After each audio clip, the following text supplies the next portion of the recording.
I often talk about success to help people define it for themselves so that they don't adopt somebody else's idea of it and then lose themselves in the process. Making success personal is empowering, but making success godly is life changing.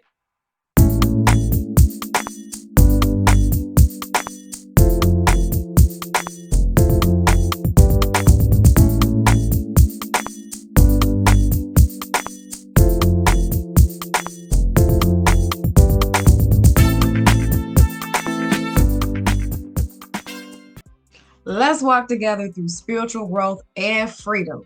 Make sure you hit that bell to subscribe to my channel and be notified every time I post a new video.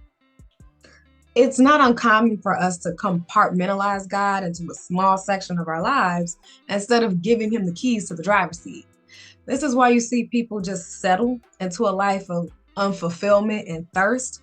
Or on the other hand, you have people who have achieved great, wonderful things, but still have no peace. Don't you know that God wants you to be successful in a way that's beyond whatever you could dream, think, or imagine for yourself? It's true. However, to do this, you have to align with his idea of success and the plan that he's ready for you to jump into. Let's realign your success mindset in a way that accelerates your goals and surpasses what you could have ever dreamed. Let me first draw your attention to the fact that let's focus on obedience as opposed to abundance. We want to think about the results of things, having more than enough. So I think a lot of us grew up where we didn't have enough, whether it was enough love, enough money, enough self-esteem. So we're already operating, a lot of us, from a place of lack. But when you focus on obedience, then abundance comes naturally. It's a cause and effect reaction. But with abundance, where obedience is the beginning, is the seed of it, there is more. There's more that you get to learn about God, more than you get to know about yourself. And you're not so much affected by the trends or whatever's happening to make you feel FOMO, essentially. So let's take a look at 1 Samuel 15:22, where it says, "But Samuel replied, 'Does the Lord delight in burnt offerings and sacrifice as much as obeying in the Lord? To obey is better than sacrifice, and to heed is better than the fat of rams.'" The fat of rams demonstrating wealth, more than enough, excess. Obedience is really protection for you. And if you focus on doing what God says, letting your flesh go, not focusing so much on pleasing people but pleasing God, then success is a natural part of it, but it's going to feel really genuine and authentic to you. On God's path, there's always going to be a refiner's fire. So, like I just mentioned, there is not going to necessarily be a smooth path. Where's the challenge in that? Just with anything, I've got a blog about uh, being under pressure and what happens when we're under pressure. Gold is made under pressure, right? We burn fat when we're working out and get muscles under pressure. It's the same thing on God's path to success. We're humans. We live in this earth and this world where we are influenced by those things. We're influenced by our parents' trauma, by other people's trauma, by our own experiences. So you have to go to a refiner's fire to even be consecrated to God in the way that he needs you to be at for you to be used. It doesn't feel good, but it won't kill you. It's not meant to kill you if you keep going. Every day is not going to be the same. Every day is not going to be easy, or every day is not going to be hard either. But it's there for a purpose. It's the accelerating trajectory for you to be placed on the high place. You may go through a Joseph season, right? Which you're going to learn about that in Genesis 29, where everybody knows the story of Joseph. I've been through a Joseph season, and it's in different phases, right? It happens in different ways. He was favored. There was some jealousy, got thrown into a pit. All of these things happen. But at the end of it, where he didn't give up, where he didn't curse God, where he didn't forget who he was, or most importantly, he didn't forget who God was, then he was elevated at the time that it was meant to happen. And the same will go for you. And maybe you can recognize some elements of that. So I encourage you to go back and read the story of Joseph and see are there parallels in your life to that? Or you might go through a David season where you've done this triumphant thing. Your purpose is called out in front of people. So a lot of us think, and I've had this experience too, where I'm like, great, I know where my purpose is. I know where I'm going. I know what I'm doing. All right, so I should just be elevated, right? I should be able to run in my gift and do the thing. And no, there was a season where David was in the wilderness and then running. It took a long time for him to be king, but the timing is the timing. And we often try to do things outside of God's timing, but his timing really is best. So trying to go outside of it, you don't know what's over there. So it's just best to learn patience in the refiner's fire. Know that this is not a new thing. This is not a punishing thing, but this is a corrective thing. When you go through being refined, it's what makes you shine. Ultimately, it's what makes you mature. It's what makes you fall in love with God and fall in love with yourself, which that's the kind of mindset, that's the heart posture that you want to be at when you're at the top anyway. Has God been poking you to let go of your ideas of success that you probably built on false pretenses? Let me know in the comments. Remember that success and even God's alignment of success is a path that's only carved for you.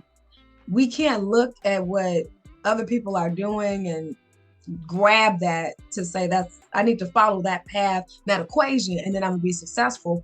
But it's the same thing with God. Sometimes we hear testimonies or we see how things are working in other people's lives that we think, oh, okay, let me do what they're doing, even though it's under this godly concept or this construct.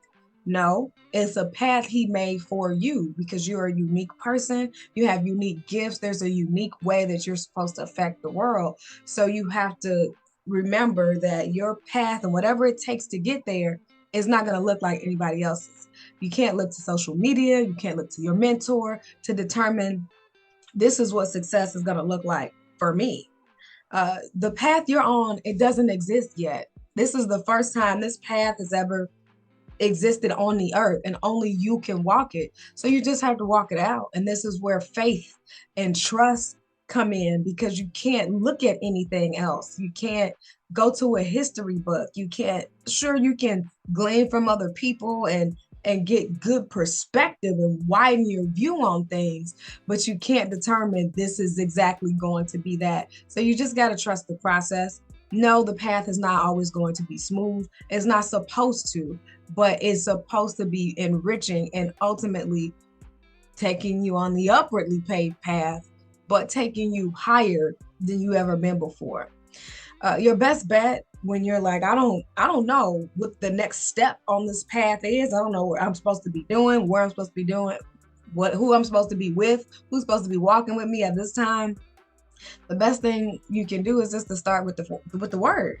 It's the foundation. Meditate on it. And as you meditate on the word, what's great about that is that your thoughts and ideas start to get diluted and meshed with God's thoughts and ideas. And things will get clearer for you. Your steps will get more intentional and get more firm and more confident. With God's definition of success, you got to get ready to be counterintuitive and countercultural. And that's not an easy thing, because we live here on the earth. We live amongst these things, trends, and ideas. And to go the opposite direction is literally a tearing away. There can be loneliness on that road. So it's not easy, but you have to be ready to do it. And there's reward there. Romans 12:2, as everyone knows, the word says, don't conform to the pattern of this world, but be transformed by the renewing of our minds. That's a call for something. That's a commission of something for us to do. We can't just go along to get along. We can't just swim in the same stream and in the same path as everybody else. We've got to be different, because that's where God is. God is on the different path, right? It's thinking about going through the camel going through the eye of a needle. Is unusual. Not everybody will go there. It's the road less traveled. So you be prepared, prepare your heart for it, prepare your mind in it. And you can start by just pulling away a little bit more. If that's pulling away from your friends a little bit more, pulling away from the TV, pulling away from social media a little bit more, just pull away and get quiet. A great way for you to start doing that. And in 1 John 2:15-17, it says, do not love the world or the things of the world. If anyone loves the world, the love of the Father is not in him. For all that is in the world is the lust of the flesh, is not the Father, but is of this world. If you don't take anything out of this, and there's more in that passage, I encourage you to read it, but I just felt the need to stop right there, is that you hear the Father, the world, the Father, there's a stark contrast. And again, God's idea of success is everlasting. It's beyond what you can see. It's beyond what anybody around you can see. We can't see in the future. Realistically, some people think they can, but you don't definitively know. But God lives outside of Chronos time that we're in. He can see outside of that. So why not partner with the one that can see beyond what you can see? Aligning to God's idea of success will probably be a little bit of a paradigm shift, but it will be life-changing because it's going to refresh your soul in a way that'll bring you opportunities and take you to higher peaks than you could have ever gotten to on your own. So I encourage you to step out on this journey, even if it's just one toe at a time, as it will really be rewarding for you. For some of you, this may be incorporating God into your career. So check out my video, What Does God Have to Do with My Career? To learn how partnering with God in this journey is the best decision you'll ever make. He is the best recruiter. He's the best manager. He is the best HR department that you could ever see. So check out that video and then let me know what you think about it. And then if you haven't already, make sure you hit that like button, subscribe to my channel, and share it with people who you know need to get off their own idea of success and onto God's idea of success. I will see you in the next video.